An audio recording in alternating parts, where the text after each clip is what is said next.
여러분, 혹시 이런 얘기 들어보셨나요?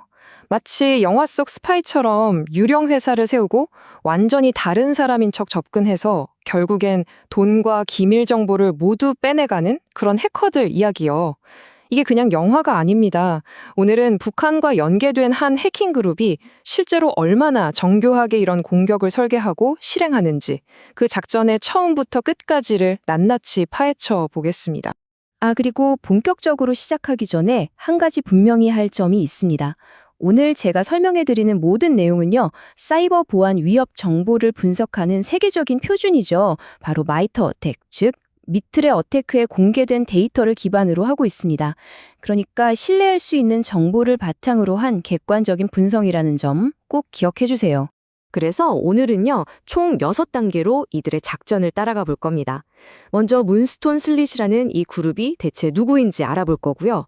그 다음에 이들이 어떻게 공격을 준비하고 또 어떻게 첫 침투에 성공하는지 살펴볼 거예요. 그리고 나서는 어떻게 들키지 않고 숨어 지내는지, 최종 목표는 어떻게 달성하는지, 마지막으로 이 모든 걸 종합해서 큰 그림을 한번 그려보겠습니다. 좋습니다. 그럼 첫 번째 섹션부터 바로 들어가 보죠. 오늘 우리가 추적할 이 위협 행위자는 과연 어떤 프로필을 가지고 있을까요? 네, 오늘 이야기의 주인공은 바로 문스톤 슬릿입니다. 이들은 북한과 연결된 해킹 그룹으로 알려져 있는데요. 목적이 아주 뚜렷합니다. 하나는 돈, 그리고 다른 하나는 바로 정보 수집, 그러니까 첩보 활동이죠. 이 둘을 동시에 노리는 겁니다. 그리고 이들을 가장 특별하게 만드는 건 진짜보다 더 진짜 같은 가짜 회사와 가짜 인물을 만들어서 상대를 완벽하게 속인다는 점이에요. 그런데 이 문스톤 슬립 혼자 움직이는 게 아닙니다. 사실 더 큰 그림이 있어요. 바로 악명 높은 라자루스 그룹과 아주 깊은 관련이 있거든요. 하지만 2023년부터는 자신들만의 독자적인 공격 기술을 발전시키면서 완전히 다른 색깔을 보여주기 시작했습니다. 예를 들면 멀쩡하게 돌아가는 게임 안에 악성 코드를 교묘하게 숨겨서 배포하는 것처럼 자신들만의 맞춤형 공격 도구를 만들면서 훨씬 더 까다로운 상대로 진화한 거죠. 자, 그럼 이 무서운 그룹이 공격을 시작하기 전에 뭘 하는지 아세요? 정말 혀를 내두를 정도로 꼼꼼하게 아주 치밀하게 사전 준비를 합니다. 그 기반을 닦는 과정을 한번 들여다보죠. 준비 과정도 아주 체계적인데요. 딱 4단계로 정리해 볼 수 있어요. 첫째, 그럴듯한 가짜 인물과 회사를 만들어내고요. 둘째, 공격에 써먹을 각종 디지털 인프라를 확보합니다. 셋째, 타겟으로 삼은 공격 대상의 정보를 아주 세세하게 수집하고요. 마지막으로 직접 만든 맞춤형 악성 코드를 공격용 서버에 미리 착 갖다 놓는 거죠. 이들이 확보하는 디지털 자산에 보면 정말 입이 떡 벌어집니다. 그냥 대충 하는 게 아니에요. 보세요. 유령 회사를 위해 진짜 회사처럼 보이는 인터넷 도메인을 등록하고 가짜 신분으로 소셜미디어 계정이랑 이메일 계정도 다 만들어둡니다. 그리고 악성 코드를 퍼뜨릴 아지트로 쓸 가상 사설 서버, 즉 VPS까지 빌려서 완벽한 공격 준비를 마칩니다. 와, 기술적으로도 정말 교묘합니다. 예를 들어 개발자들이 많이 쓰는 npm 패키지 아시죠? 거기에 몰래 악성 코드를 심어 놓거나 아까 말씀드린 것처럼 겉보기엔 아무 문제 없이 실행되는 게임 자체를 악성 코드 배달부로 만들어버리는 이런 식의 아주 치밀한 맞춤형 도구를 직접 개발해서 사용합니다. 자, 이렇게 완벽하게 준비를 마쳤습니다. 이제 드디어 공격에 막이 오르는데요. 과연 이들이 어떻게 목표 시스템의 첫 번째 문을 열까요? 바로 최초 침투 과정입니다. 이들이 주로 쓰는 침투 방법은 딱 3가지로 요약됩니다. 특정인을 정밀하게 노려서 악성 파일을 첨부한 이메일을 보내는 스피어 피싱, 소셜미디어를 통해 접근하는 스피어 피싱, 그리고 우리가 믿고 쓰는 정상적인 소프트웨어의 유통 과정을 해킹하는 방식이죠. 결국 핵심은 어떤 식으로든 사용자를 속여서 뭔가를 클릭하게 만드는 겁니다.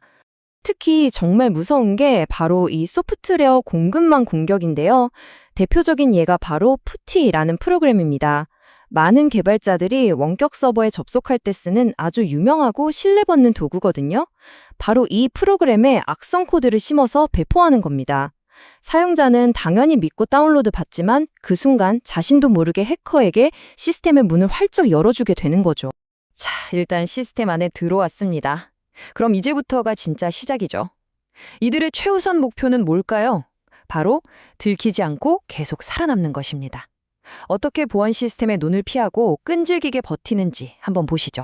여기서 이들의 핵심 위장술이 등장하는데요. 바로 난독화입니다.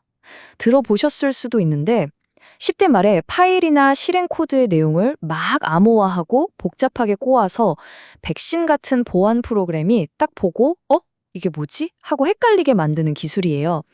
일종의 디지털 위장술인 셈이죠. 숨는 방법도 정말 치밀해요. 일단 암호화된 악성 코드를 잘게 쪼개서 보냅니다.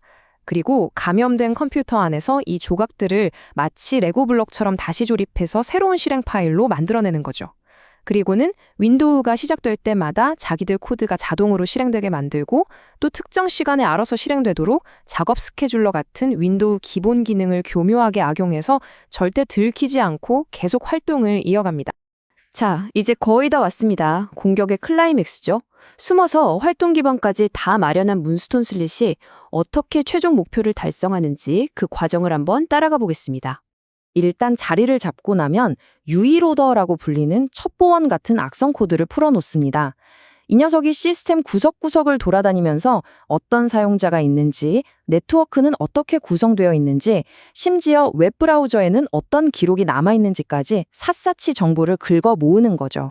하지만 이걸로는 부족하죠. 더 깊숙이, 더 강력한 권한을 얻기 위해서 이들은 윈도우 시스템의 심장부, 바로 LSSS 메모리를 직접 노립니다. 이 LSSS 메모리라는 곳에는 시스템의 모든 계정 정보와 비밀번호가 잠깐씩 저장되거든요. 여기를 공격해서 정보를 통째로 빼낸다는 건 사실상 그 시스템의 마스터키를 훔치는 거나 마찬가지입니다. 그리고 마침내 이 모든 것의 끝에서 기다리는 최종 목표는 뭘까요? 네, 만약 돈을 노리는 공격이었다면 그 끝은 바로 랜섬웨어입니다. 피해자 컴퓨터에 있는 중요한 파일들을 전부 다 암호로 잠가버리고 이걸 풀어주는 대가로 엄청난 돈을 요구하는 거죠. 좋습니다. 지금까지 이들의 공격을 단계별로 쭉 따라가 봤는데요. 이제 한 걸음 뒤로 물러나서 이들의 작전이 전체적으로 어떤 패턴을 보이는지 큰 그림을 보면서 한번 정리해 보겠습니다. 이 도표를 보면 정말 흥미로운 점이 보입니다. 이들이 가장 많은 노력을 쏟아붓는 곳이 어딘지 아세요? 바로 자원 개발, 즉 사전 준비 단계입니다. 무려 7가지나 되는 기술이 바로 이 준비 과정에 집중되어 있어요. 이건 실제 공격을 실행하기 전에 얼마나 철저하게 또 공들여서 판을 짰는지를 명확하게 보여주는 대목입니다. 그럼 어떤 시스템을 주로 공격할까요? 당연히 윈도우를 노리는 기술이 19개로 가장 많습니다. 하지만 이걸 보세요. 리눅스랑 맥OS를 공격하는 기술도 각각 15개나 돼요. 이건 뭘 의미할까요? 윈도우가 주된 타겟이긴 하지만 사실상 가리는 게 없다. 거의 모든 운영체제를 공격할 수 있는 능력을 갖췄다는 뜻입니다. 자, 오늘 이야기를 마무리하면서 여러분께 질문 하나 드리고 싶습니다. 이렇게 해커들이 기술이 아니라 사람의 신뢰와 심리를 파고드는 점점 더 정교한 속임수를 만들어내는 시대에 과연 최신 백신, 최고의 방화벽 같은 기술만으로 우리를 완벽하게 지킬 수 있을까요? 기술을 넘어서 우리는 또 어떤 방어 전략을 고민해야 할까요? 오늘 내용이 유익하셨다면 저희 채널 구독과 영상 좋아요 꼭 좀 부탁드립니다. 여러분의 작은 응원 하나하나가 저희가 앞으로 더 깊이 있고 유용한 분석을 만드는 데 정말 큰 힘이 되거든요. 그럼 다음 시간에 더 흥미로운 내용으로 찾아뵙겠습니다. 감사합니다.